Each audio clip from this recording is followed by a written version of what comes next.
Geração Sustentável, com Carol Schoenberger. Sustentabilidade é proteger o que já existe de bom, o nosso planeta. Mas o que você tem feito para preservá-lo? Todos nós temos a responsabilidade de preservar o meio ambiente, pois o planeta é meu, é seu, é de todos nós. E o que você tem feito para protegê-lo? É justamente para lembrar que é papel de todo mundo preservar o meio ambiente que está no ar mais um episódio do podcast Geração Sustentável. Eu sou a Carol Schoenberger e aqui discuto sobre temas importantes ligados à sustentabilidade, para trazer mais consciência e sensibilização ambiental a todos os que nos ouvem, pois somente juntos podemos tornar o planeta um lugar melhor. Hoje nós vamos falar um pouco sobre o G do ESG, a governança, e o que as empresas precisam saber para estarem atualizadas no tema. E quem está com a gente neste episódio para falar sobre isso é o Wellington Barreiros. O Wellington é formado em Análise de Sistemas e Ciências Contábeis, possui mestrado em Finanças e Controladoria pela EASP-FGV, tem pós-graduações MBA em Estratégia Financeira pelo ISAI-FGV, em Gestão Industrial e cursou mestrado em Engenharia de Produção pela UTF-PR e especialização em Economia de Empresas pela UEPG. Wellington possui mais de 35 anos de experiência profissional em empresas nacionais e multinacionais, sendo que mais de 25 anos são em cargos de gestão em controladoria e finanças. Desde 2006, ele é administrador financeiro em uma indústria química pertencente a um grupo empresarial multinacional alemão. Que currículo, hein? Tudo bom, Wellington? Tudo bom, Seja muito Carol. bem-vindo aqui. O currículo é extenso por conta da idade também, extensa, né? Então, menino, né?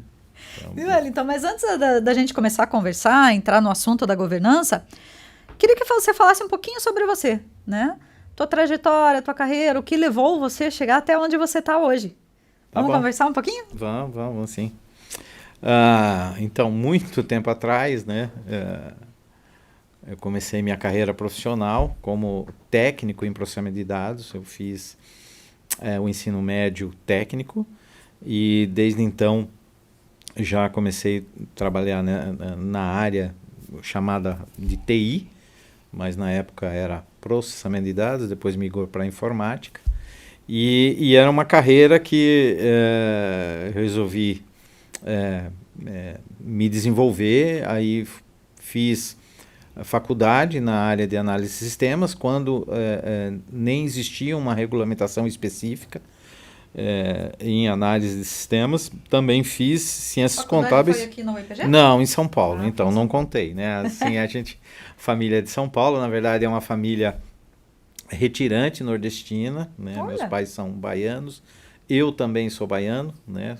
Nasci na Bahia, mas com 3 para 4 anos de idade a família se mudou, né, para São Paulo, justamente meu pai entendendo que ele deveria proporcionar um desenvolvimento mais, vamos dizer, educacional principalmente, melhor para os filhos, e também por ter pego uma época difícil, muitos anos consecutivos de seca.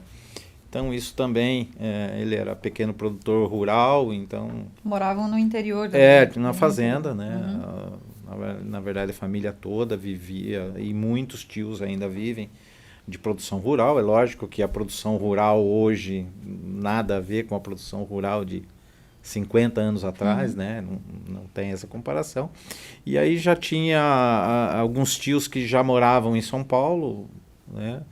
E uns eram comerciantes, outros trabalhavam na extinta Light, que depois virou Eletropaulo. E aí, por conta dessa conjunção, meu pai e minha mãe decidiram se mudar para São Paulo. E aí mudamos para São Paulo, com todas as dificuldades de qualquer família retirante. Mas as coisas foram melhorando. Meu pai sempre muito trabalhador, sempre com muito esforço, minha mãe também ajudando, né? E o principal, meu pai, o principal objetivo, que era a formação dos filhos, foi obtido, né? Tanto os meus irmãos mais velhos, eu sou o mais novo, né? Minha irmã, a mais velha, ela é aposentada da Prefeitura de São Paulo, pedagoga, foi professora, fez uma carreira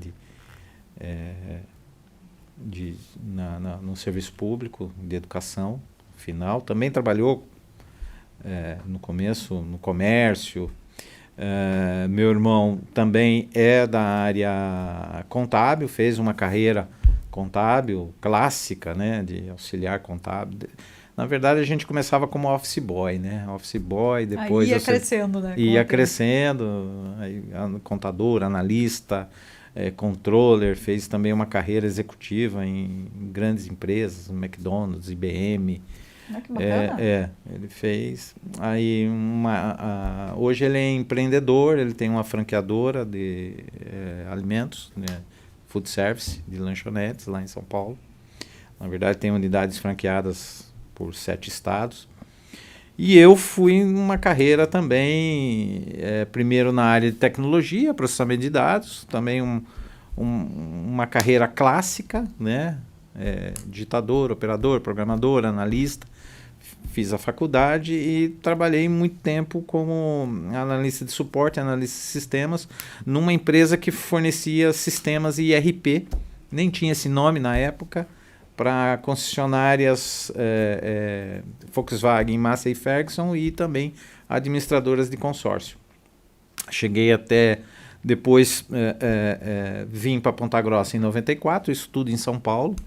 E aí em 94 uma oportunidade de trabalho boa aqui, na época o Grupo Machuca, não tem mais, né? Foi vendido para a Servopa, mas era um grupo empresarial grande, com concessionárias Volkswagen, administrador de consórcios, e eu fui gerente de CPD, chamado na época de TI, hoje dessa empresa, e depois fui assumindo, pela experiência anterior nos módulos contábeis e financeiros, pela experiência que a gente atuava, acabei assumindo também a gerência administrativa financeira e depois a gerência geral. E até mais ou menos meados de 97, começo de 98. E aí eu terminei uma primeira pós-graduação, que foi em Economia de Empresas, pela UEPG, que basicamente trata de microeconomia aplicada, administração financeira. E aí eu me apaixonei pelas finanças de indústria, né? Eu já tinha uma carreira muito em prestação de serviços financeiros e aí eu queria trabalhar um novo caminho para a indústria. Me apaixonei e trabalhar em empresas multinacionais. Estava começando o processo de industrialização aqui no Paraná, aquelas grandes indústrias vindo junto com as montadoras, né, que vieram naquele plano de industrialização. Início dos anos 2000, mais ou menos? Antes até, em 96, 97, né? Foi antes ainda. Depois teve o segundo movimento, mas o primeiro movimento foi por volta de 96, 97, com a vinda da Renault, da Audi, Volkswagen e na época da Chrysler. E vários sistemistas, fábrica de motores da Tritec em Campo Largo também, junto com a Chrysler. E aí eu fui estudar, né? Fazer a pós-graduação, aprimorar o inglês, porque eu entendia que também essas empresas multinacionais deveria ter esse segundo idioma. Não foi um desenvolvimento tão intenso no começo, né, como era, mas a gente foi. E aí em 99, aí sim eu consegui uma posição de supervisor contábil numa indústria, na TCA, que era uma fornecedora da Renault, fornecia os chicotes elétricos. E ali foi um outro grande passo na minha carreira. Em né? Curitiba? Não, aqui em Ponta mesmo, Grossa. em Ponta Grossa. No Distrito Industrial. Trabalhei 4 anos e meio lá e foi um grande aprendizado e também ali eu entendi que a tecnologia, né, a experiência anterior em tecnologia, em TI, ela seria muito importante para a carreira de controller, de gerente administrativo financeiro, gerente contábil, gerente de controladoria no planejamento financeiro orçamentário. Porque os processos ainda eram muito manuais. Se hoje se você imagina que nas empresas a gente usa muito Excel, imagine naquela época, né, no Visical, ou outras ferramentas que tinham, os processos eles, de gestão e principalmente de acompanhamento de desempenho empresarial não eram tão otimizados, eram muito manuais, né? A contabilidade ela não tinha esse grau de integração com a gestão dos negócios automática. E aí eu encontrei nessa empresa um espaço para trabalhar junto com a área de TI, a área de controladoria, um ambiente muito fértil para a gente experimentar, uma unidade que estava começando, né? Então ali foi um grande desenvolvimento. Fiquei nessa empresa até final de 2002. Ela foi vendida, porque aí tiveram as crises do setor automotivo, o apagão de 2002, né? Moçadinha aí nem imagina o que foi o apagão. O pessoal está desesperado com o apagão de ontem, e aí, Carol, mas não sei se você lembra, você devia ser muito menina, mas não me né? lembro. Não me lembro. Mas em Até 2000... conta pra gente. Aquilo sim era apagão de ficar escuro o dia inteiro. Não era pico, oscilação. Era apagão de energia apagão mesmo, de energia elétrica. Não, porque a economia cresceu muito e não houve, no decorrer dos anos anteriores, investimentos na geração. Então, quando deu o boom econômico, depois do Plano Real, 98, até depois do 2000, os gargalos apareceram de forma brutal. E energia foi o primeiro sentido. Claro que logística também, enfim, mas a energia foi muito grave. Então, interrupção de produções por dias e dias, ficou meses e algumas semanas, dias inteiros sem energia, sem produção, tudo parado. Hoje em dia o pessoal não imagina, né? Não. É impensável, bem assim, é bem diferente. E isso foi gerando crises em cima de crises, né? Também muitas crises sistêmicas em países vizinhos. A crise na Argentina não é de agora, gente. Tem mais de 30 anos a crise na Argentina, só para avisar, né? Faz 30 anos que eles estão aguentando. Estão aguentando lá, né? O repuxo lá. E aí, uma crise muito séria lá, e a empresa que eu trabalhava, casualmente, era argentina. Ela era argentina e francesa. A Valeo tinha uma participação importante, acho que era 20% ou 25%, mas era um grupo empresarial muito grande, o grupo IMPSA lá, e o grupo foi duramente afetado pela crise argentina e também pela crise brasileira, sabendo que o Brasil, naquela época, já era um grande parceiro da Argentina. E aí, e essa empresa tinha também uma grande fábrica em Pernambuco, que fornecia para outras montadoras, principalmente Volkswagen. E uma forma de, vamos dizer, da empresa ter uma recuperação de negócios, de caixa, era vender a unidade. E nós éramos a unidade mais nova, que tinha os produtos com maior ciclo de vida que tinha dos produtos na montadora, e colocaram a unidade à venda, e ela foi vendida para a Delphi, que é um outro grande player, outra empresa do segmento automotivo, que já fornecia para a GM fora, né? Desculpa, para a Renault, e não tinha negócios com a Renault no Mercosul. Então a própria Renault direcionou o negócio. E aí a unidade foi vendida, e aí eu recebi o convite, eu e mais alguns profissionais, 3 ou 4 profissionais, para irmos para... Na época ainda era Siemens e Yazaki.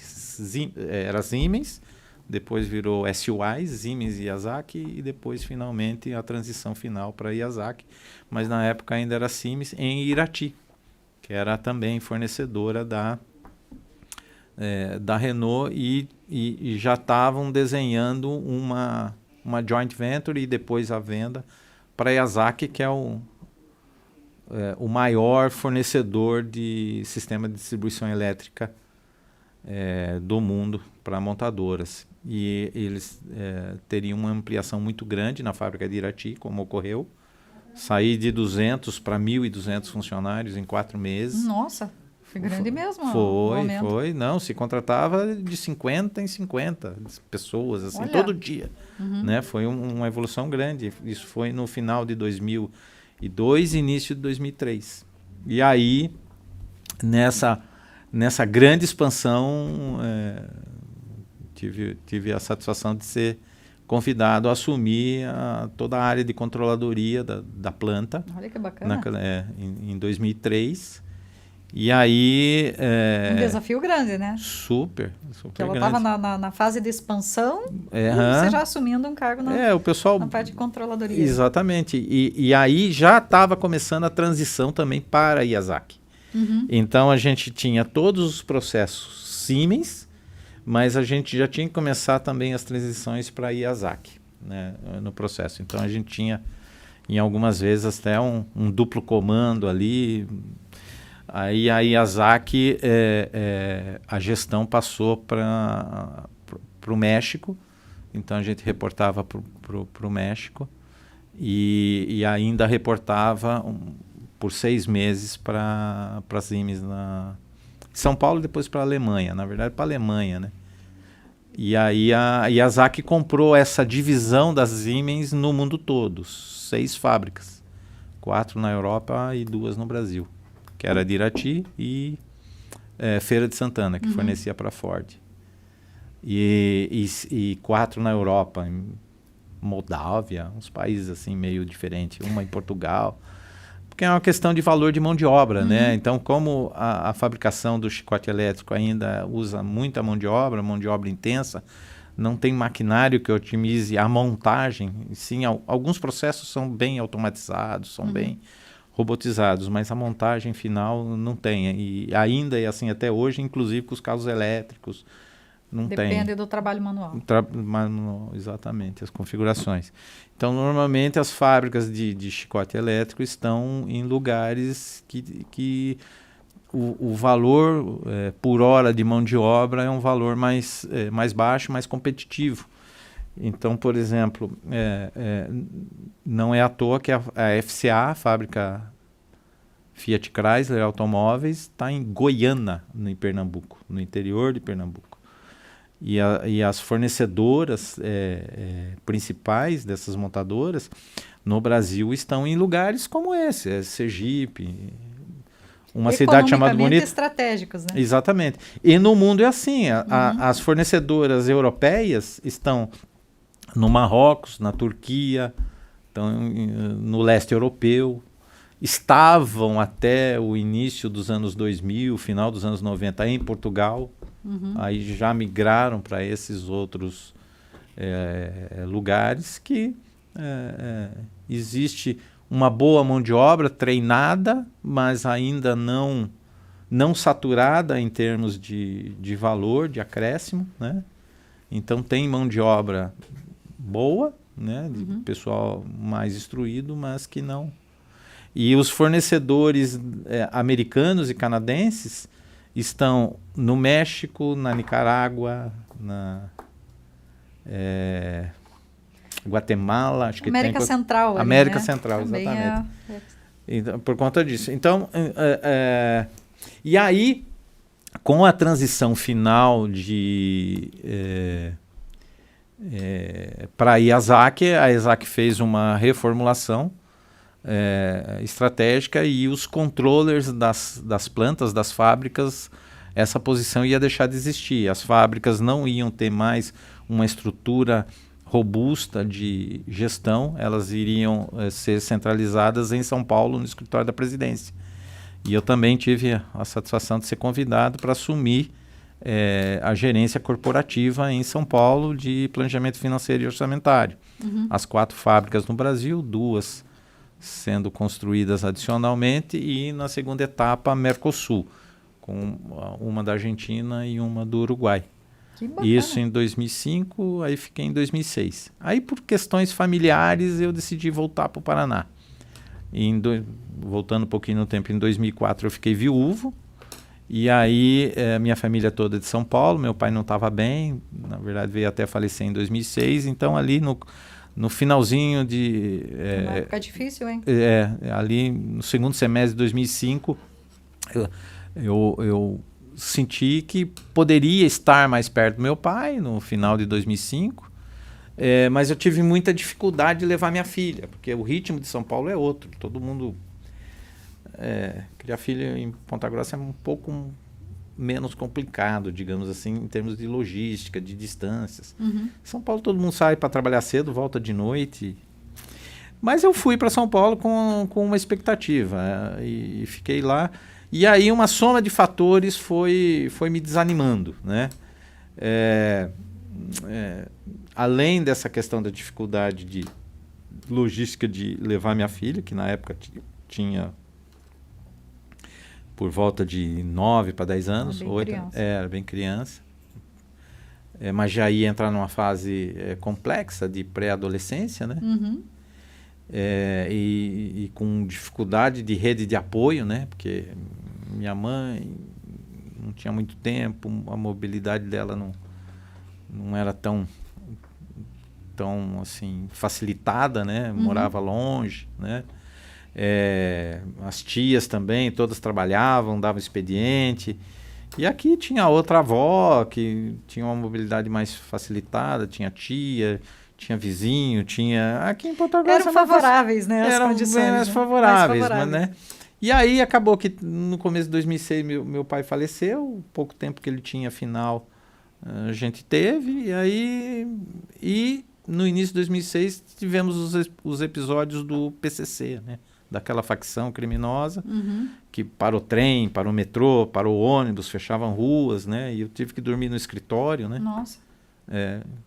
Dormi duas ou 3 vezes, né? Porque eu não conseguia ir para casa, não tinha condições de sair. Eu ficava ou na casa do meu irmão, na casa da minha mãe, e aquele dia não deu para sair mais cedo. É só quem viveu que lembra, né? Exatamente. Se olhar na janela, era na Avenida Paulista, e tudo fechado, não tinha, e dormi no sofá da recepção, né?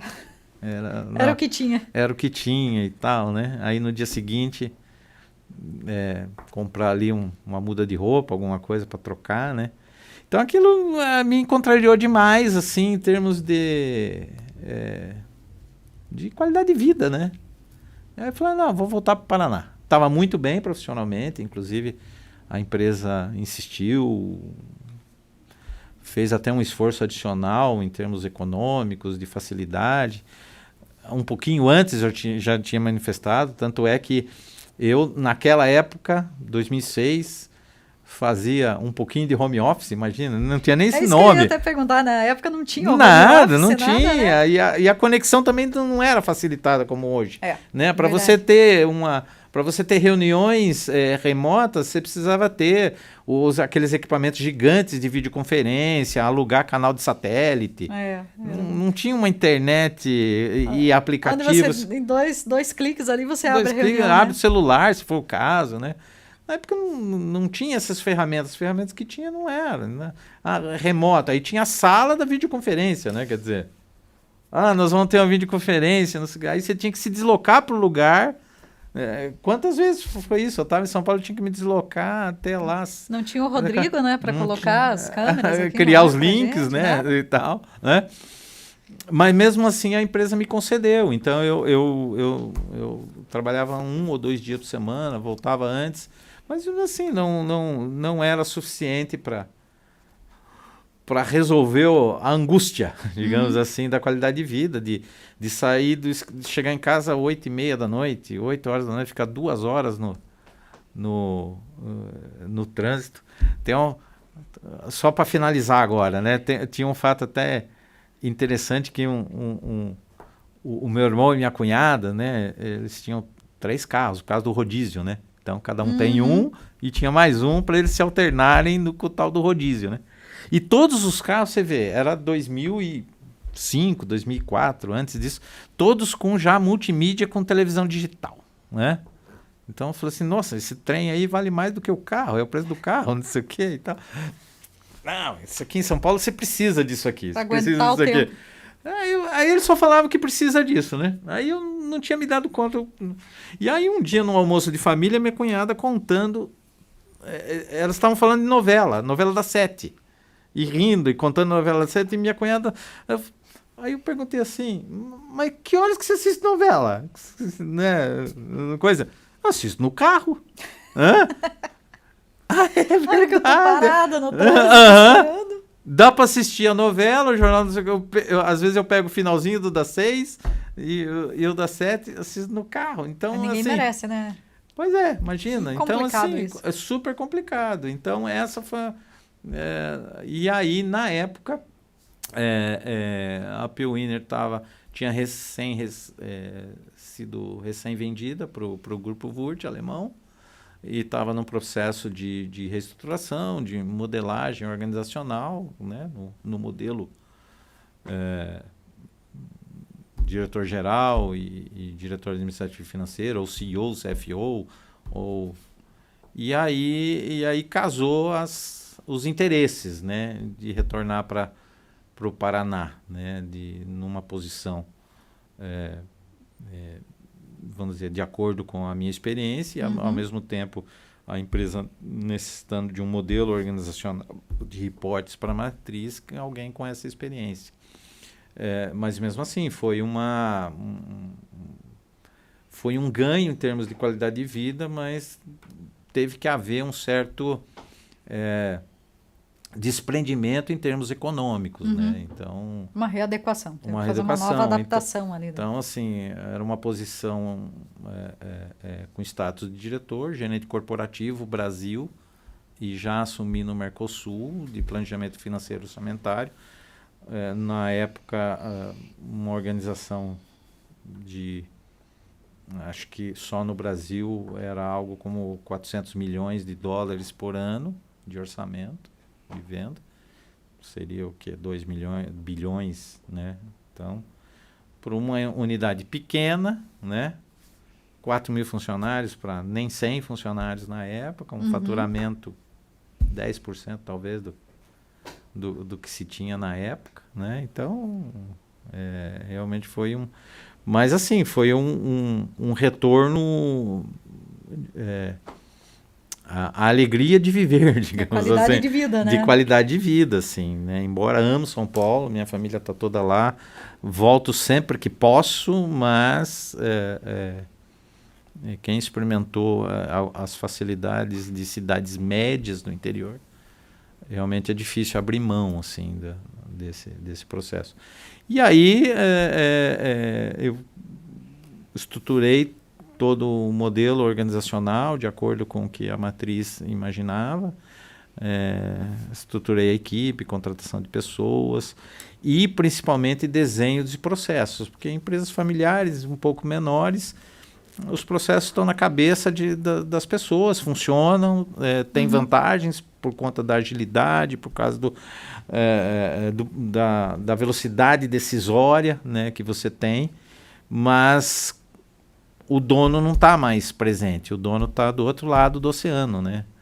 Então, por conta dessa distância, é necessário você padronizar, documentar e organizar, né? E, de certa forma, deixar menos flexível. Você perde flexibilidade nos processos, mas ele é necessário. É o preço que se paga para ter essa... Para seguir um padrão, né? Isso, exatamente. E continua lá até hoje. Até lá hoje, já fazem 17 anos. Então se adaptou bem, né? A mudança ali foi tranquila? Ou eu sempre fui comparado com muitas pessoas, inclusive meu irmão, né? eu sempre fui, assim, de certa forma, longevo nos empregos. Sempre na média, 4 anos e meio, 5 anos. Nunca foi assim, 1 ano, 2 anos, né? E o que me fazia e ainda me faz permanecer nos lugares, e eu falo sempre isso quando eu tenho oportunidade para os jovens, e inclusive quando eu entrevisto, né, eu entrevisto candidatos de estagiário a gerente sênior, participo por conta porque o RH, o DHO, né, o Departamento de Desenvolvimento Organizacional, Humano e Organizacional, é também debaixo da minha diretoria. Então, eu sempre apoio muitas contratações. E jovens sempre têm uma ânsia de saber quando que ele será promovido, quando ele vai crescer, quando ele vai ganhar mais. E às vezes, o entrevistador ele se sente tentado a estabelecer um plano de carreira para a pessoa ali, ou às vezes prometer. Ele se sente tentado, porque às vezes é talentoso, você não quer perder aquele talento. Então, mas eu tenho uma resposta, né? Então, se você um dia for entrevistado por mim, né, e me fizer essa pergunta, você já sabe o que eu responderei. Eu respondo que, assim, eu não posso prometer movimentações, evoluções e promoções, porque ele não depende só de uma pessoa, ele depende de um conjunto. Ele depende tanto do colaborador, como da gestão e da empresa, das condições de mercado, né? Mas uma certeza eu tenho e posso reafirmar. A gente só cresce numa empresa se a empresa crescer. Ninguém cresce numa empresa se ela não crescer. É verdade. Né? Então, verdade, assim, pura verdade. Se a rádio, eu entrei aqui, estou impressionado. Eu fui na Rádio T, não lembro há quantos anos atrás, e tinha 1 ou 2 estúdios lá ali perto do Parque Ambiental, né? Estou impressionado com o crescimento, a quantidade de estúdios e estrutura, a quantidade de rádios pelo estado. Então, seguramente, isso ilustra muito bem essa dimensão. Se a empresa não crescer, os colaboradores que estão nela não vão ter as oportunidades também de crescimento. Ninguém cresce numa atividade, num cargo, se a empresa estiver definhando. Né? E é isso que eu digo para eles. Uma certeza ele tem, nós vamos crescer. A empresa vai crescer. Nem sempre na velocidade que a gente deseja, mas é uma obsessão nossa e do Grupo Vurt fazer esse crescimento. Vai depender do trabalho da pessoa, né? Exato, porque ou você cresce ou você morre, é assim que funciona. Então,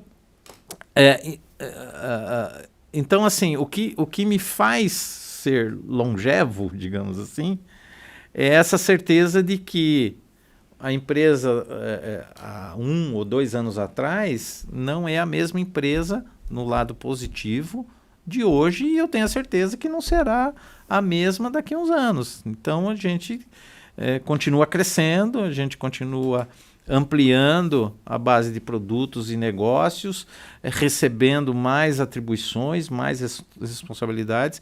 Quanto maior você vai crescendo também, você tem mais, vamos dizer, influenciadores para gerir, né, em termos de mercado, em termos de processos internos. Então, isso que eu estou vendo. Então, assim, a curva de crescimento proporciona esse crescimento. E isso aí, como diz, né? Você é um exemplo vivo da parte de governança, né? Porque conhece, passou em tantos caminhos aí, né?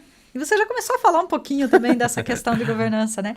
Então, vou perguntar para você também, Wellington. Se a gente for falar assim, como que você conceitua a governança? Como que você falaria do ESG hoje na indústria, né, nas empresas, com a base na tua experiência mesmo? Eu costumo dizer que quando eu vou responder, ou estou nas entrevistas, ou estou aí respondendo, e também nas aulas, né, eu, assim, pode parecer assim, pretensioso, mas eu costumo dizer, o que você achar no Google, eu não vou falar aqui, porque está muito fácil você achar no Google. Boa. Né? Boa, então, assim, você tem os manuais, você tem... Então, eu prefiro, assim, ilustrar muito mais como vivência e o que é a percepção, e principalmente para o ouvinte, tentar assim, ser incentivado a adotar as práticas de governança, mesmo que seja ele seja MEI, vamos dizer assim, eu sou MEI. Não interessa o tamanho, né, da empresa. Não interessa o tamanho, porque assim, normalmente a gente vê as divulgações e de boas práticas e o próprio desenho de todos os manuais e divulgações pressupõe uma estrutura mínima que para uma microempresa chega a ser inimaginável ter aquela estrutura para poder aplicar a governança. Às vezes é a pessoa sozinha fazendo todas as funções. Fazendo todas as funções. Então, como que você... Não, isso não tem... Não é para mim. Não é para mim, não tem. Eu não tenho tempo, não tenho recurso, não tenho dinheiro, não tenho gente, não tenho equipe. Como que eu vou aplicar... Então, eu costumo dizer que a governança, em primeiro lugar, é uma decisão. Em primeiro lugar, é como amar. A gente se apaixona, mas a gente tem que decidir continuar amando, né? Porque a paixão passa, né? Verdade. Né? Então, costuma ser uma decisão. Mas uma decisão para que eu preciso ter governança? E aí eu costumo dizer que a governança, para o dono, em primeiro lugar, porque se ele não quiser, não adianta todo mundo na empresa dele querer se o dono não quer. Uhum. Né? A governança é uma garantia adicional que o negócio dele será perpetuado, que ele vai continuar. Então, é a garantia de que ele terá um crescimento e um crescimento que será sustentável ao longo do tempo. Então, a governança como simplesmente mais um carimbo, ou um greenwash, vamos dizer assim, e por muitas vezes o empresário ele adota a governança porque existe uma pressão externa, porque assim, tirando um pouco a poesia, vamos ser francos aqui, a beleza do ESG, o ESG, na verdade, ele é muito mais uma pressão externa sobre as organizações do que necessariamente uma decisão de dentro para fora. Ela foi sempre uma força de fora para dentro nas organizações. Então, muitas partes interessadas relevantes, o mundo, né, a ONU, os governos, as grandes corporações desdobrando para a sua rede de fornecedores, sua cadeia de valor, colocando a necessidade. Então, assim, sendo direto, ela é muito mais uma pressão externa nas organizações do que interna. Porém, essa pressão externa, ela tem como resultado muito positivos. Então, quando o empresário entende que, mesmo que isso é uma pressão de mercado, que ela tem que, de alguma forma, ter o relatório ambiental, ter um manualzinho de boas práticas, aplicar alguns conceitos de governança, né? Só para atender essa pressão de mercado, ou essa expectativa que o mercado tem, ou uma tentativa de diferenciação do mercado, ele não vai ter uma boa governança, ele não vai atingir o objetivo de que é garantir que o negócio dele cresça de forma saudável, que ele tenha o benefício de ter uma empresa com padrões, com processos otimizados que vão garantir que o futuro dele esteja protegido. Então, a dinâmica é mais ou menos essa. Então, mesmo que seja uma pressão, ou vamos dizer, uma moda, ou uma onda, ou uma expectativa que o mercado tenha, ela, quando é de dentro para fora, estabelecendo um propósito maior, e qual é esse propósito? Né? De fazer mais pela sociedade, é isso também, mas vamos falar só de governança, que vamos dizer, é a minha especialidade. É, né? Como se viesse uma exigência mecânica e se transformasse num propósito depois de aplicado isso. É isso, isso, a essência do que é. E o benefício maior disso pro empresário, além de todos o que tem no manual, vamos dizer, tudo que ele pode encontrar no Google, se ele der o que é governança, quais os benefícios da governança, as empresas que mais lucram aplicando ESG. Que é uma base de investimento também, Tem né? uma base de investimento, mas assim, e minha empresa que é média, tenho 10 funcionários, eu quero crescer. Eu acho que todo empresário quer o crescimento, né? Comece pequeno, sonhe grande e cresça rápido. E o que seria mais interessante para o empresário fazer, um caminho a seguir, ou o que ele precisa saber? Porque às vezes não vai ter um manual, né? De como fazer. Existem manuais por aí, né? Mas eu acho que o que ele precisaria saber ou ter ciência de início para começar a fazer uma boa governança? Eu não elimino a necessidade dele tomar conhecimento, mesmo que seja resumido ou não tão aprofundado, dos manuais, né? Eu acho que são importantes. Mas o primeiro é essa decisão de que ele vai aplicar a governança para garantir que ele tenha um crescimento sustentável da empresa. Então, como que ele começa isso? Qual é o primeiro passo para ele falar isso, né? Como eu tomo decisões? Eu tenho, de alguma forma, uma lógica nas decisões. Eu tenho uma lógica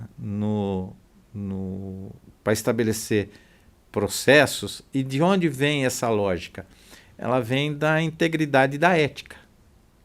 Então, em primeiro lugar, do cumprimento das leis.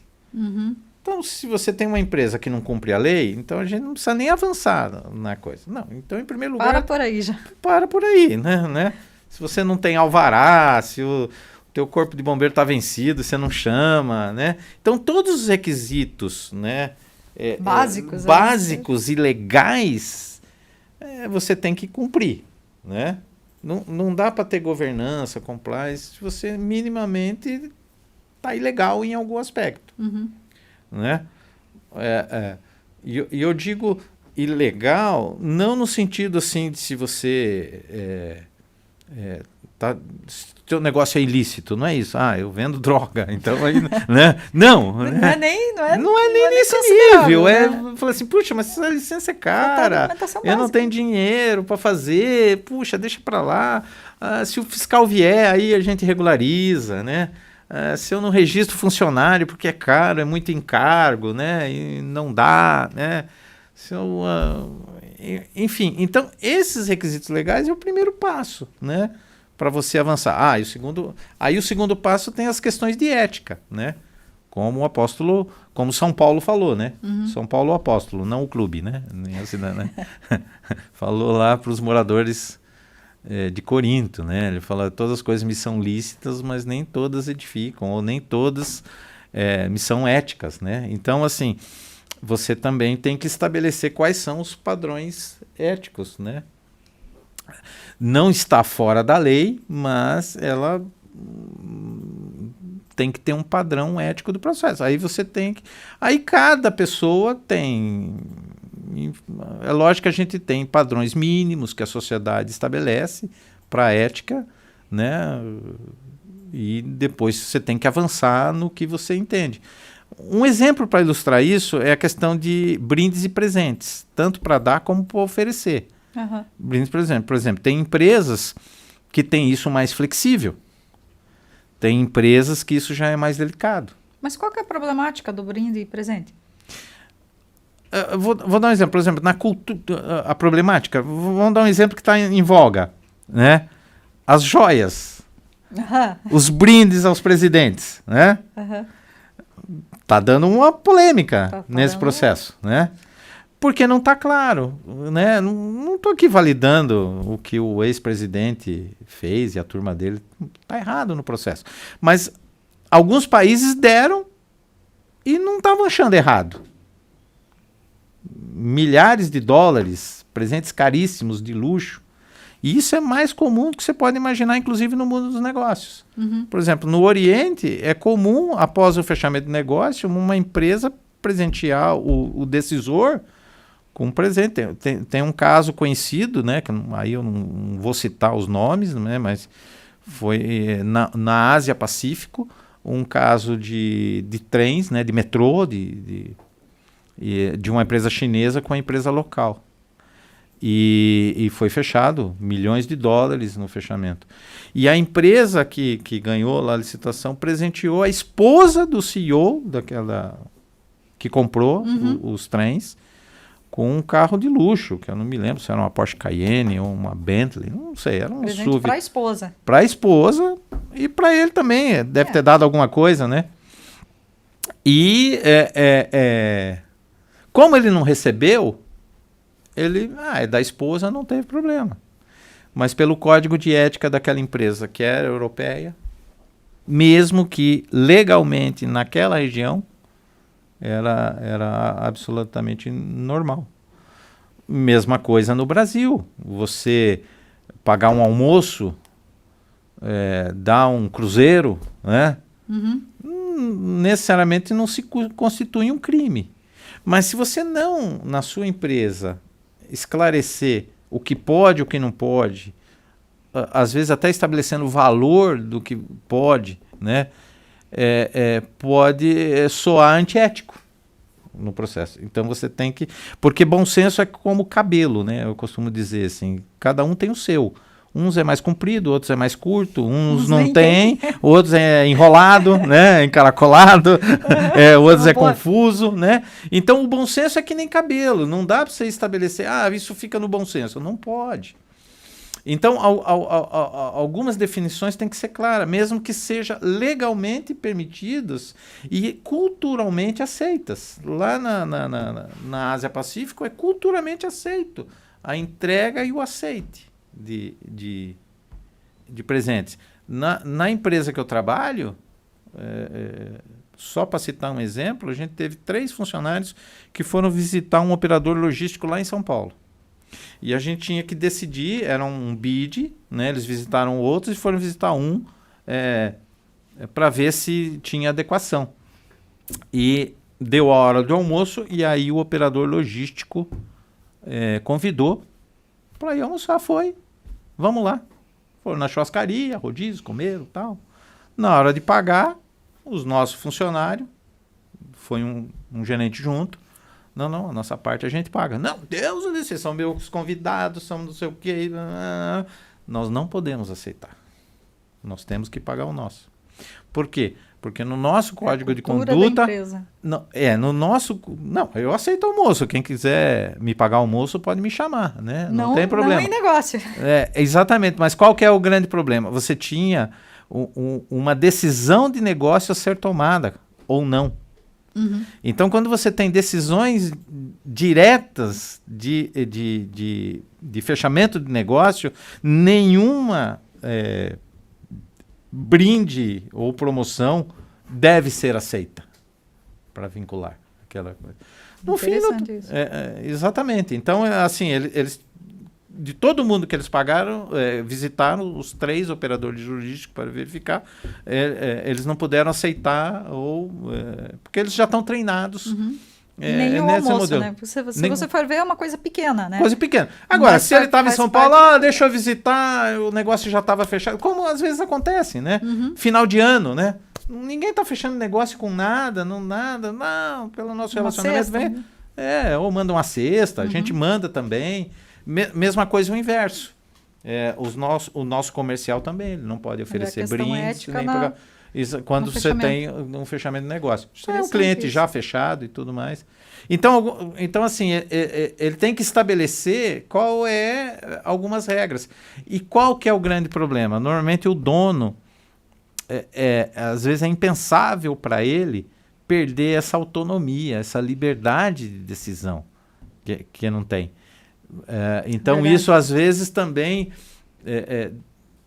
retrai um pouco a iniciativa de você implantar governanças, porque de uma certa forma você também tem que estabelecer padrões. Mas você pode estabelecer, vamos dizer, níveis de aceitação, você pode estabelecer isso. Mas em certa medida também o dono é afetado por essas regras e tudo mais. E ele tem que seguir justamente para mostrar que é séria. Mas o importante é dar o primeiro passo, né? Sem dúvida. Não é ficar pensando, vamos fazer, não vou fazer. Não. Então ele pode começar com coisas simples, né? Aí ele entende o que pode ser mais sensível para ele. Mas eu diria isso para resumir. O primeiro é acerte a casa, né? Em termos dos aspectos legais. O básico. O básico, em termos fiscais, em termos tributários, em termos trabalhistas, em termos de alvará, de documentação. É a papelada em si, né? A papelada. Tem que estar em dia. Tem que estar. Esse é um Pagamento, pressuposto. processos, botar tudo em ordem, né? Botar em ordem. E tem, assim, alguma projeção futura a respeito das questões de ESG? Você até comentou ali se é modinha, se não é modismo, ou se isso vem para ficar, ou ele está mudando paradigmas, padrões, assim, nas empresas? Não, Tem gente que fala que é moda. Uhum. Eu não sei, a meu ver, eu acho que não, mas agora vamos ver o que o Wellington acha. O especialista na área. Veja, assim, pela idade, né? A gente já viu muitas modas, muitas ondas. Então, assim, seria ingenuidade dizer de que o ESG não tem as características também de uma grande onda, de empolgação. Pode surgir outra um coisa. Momento de paixão, né? Então tá todo mundo apaixonado pelo ESG e entendendo o que é ESG. Mas eu não acho que ela é uma onda passageira e que vai morrer. Mas eu acho que ela vai passar ainda por um processo de amadurecimento e de adaptação. Não sei se mais extensa ou mais enxuta, ou com mais flexibilidade ou com menos flexibilidade. Mas ela é uma demanda que não sai mais, é como as ISO.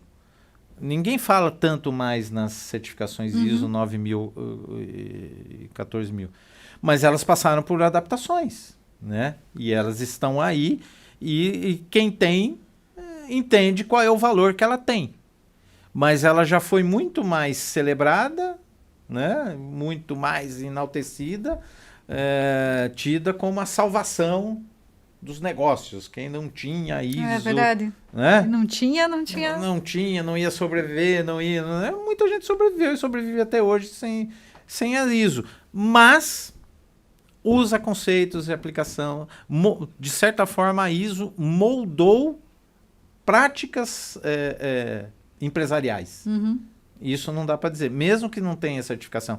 Então, a ISO eu acho que vai ainda ter esse período de paixão, né, das pessoas, vai se expandir, porque é uma demanda que o mundo dos negócios exige, mas ela vai passar por alguma transformação. Eu não sei ainda qual é, né? E eu acho que a grande... amadurecimento que ela vai ter ali, né? Isso, assim como aconteceu com a ISO, né? Com todas elas, com todas as ISOs, exatamente, as versões que tem. E aí o pessoal entendendo exatamente o que ela era. E principalmente a ISO se entendeu de que é uma questão de padronização, né? A maior riqueza da ISO é justamente ter os processos padronizados e a garantia de que você faz sempre da mesma forma e você consegue detectar as anomalias e os defeitos. Então, eu acho que o que vem para ser bom, para melhorar, sempre tem uma tendência de ficar, né? Mesmo que não fique na... Mas, Carol, eu acho que tem um desafio maior, porque assim, o SG, ele também teve ele tem nele um valor que eu até comparativamente o BSC, o Balanced Scorecard, trouxe, que é trazer a integração e o equilíbrio dos planejamentos. Porque assim, tinha muitas empresas que tinham muita governança, outras empresas tinham muito o social e outras empresas tinham muito a força ambiental. Então, muitas vezes você tinha desequilíbrios nesse planejamento. Assim como o Balanced Scorecard ajudou a equilibrar. Tem muitas empresas que só olhavam o mercado.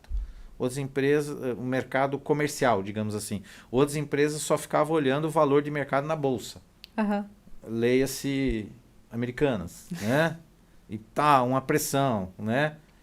E tem todos os manuais de governança lá, mas o que comandava era o valor de mercado e a remuneração dos seus executivos nesse processo. Outras, citando o exemplo da Natura, que está com uma reestruturação grande, ela só tinha uma pegada ambiental, ela esqueceu que ela tinha que vender os produtos, praticamente, né? Não, a gente quer cuidar do meio ambiente, mas tem que vender, vamos cuidar. né? Tem que cuidar, né? Derreteu o valor de mercado, quase acabaram com a Avon, né? Porque a pegada era só a Amazônia, era só, né? Então, assim, as práticas de ESG ajudam as empresas a fazer esse equilíbrio e a integração dos seus negócios com esses pilares, com os grandes pilares do ESG. Então, você passa a ter um olhar mais integrado e menos desbalanceado, né, de cada grande pilar. Então, colocando um propósito maior nesse circular, né, a economia circular agora que é o grande propósito das grandes corporações. E coisa que não para, né? Não. Mas olha, Wellington, eu quero agradecer muito a tua presença aqui. Imagina. Uma conversa sensacional, né? Eu até coloquei assim uma grande história, né? De sucesso, história de família, de perseverança, né? Foi. De botar um objetivo, olha, a gente quer crescer, eu quero que meus filhos cresçam, eu quero que eles, né, conquistem. Eu acho que nem sei se seu pai imaginava que iam conquistar tanto quanto vocês conquistaram na vida, né? Mesmo assim, no final de vida dele, ele tinha uma felicidade tremenda, assim.